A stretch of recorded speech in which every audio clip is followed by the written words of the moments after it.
Installing the fan and fan cage.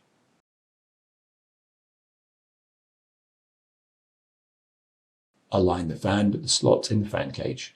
Hold it so that the label side is on top and the airflow arrows on the bottom face in the right direction. Then lower and press the fan into the fan slot until it is securely seated. From the outside of the fan cage, insert the 4 rivets on the top side to secure the fan to the fan cage.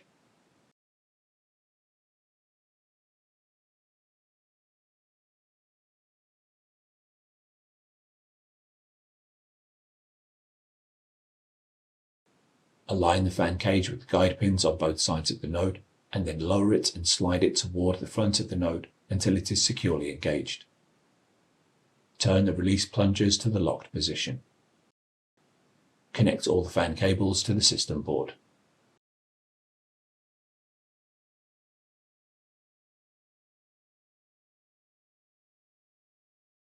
If necessary, reinstall the internal adapter bracket and reconnect all the required cables to the internal adapter.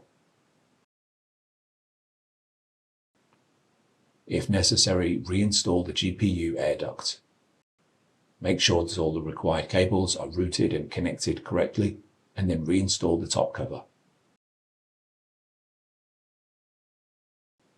Reinstall the node into the chassis.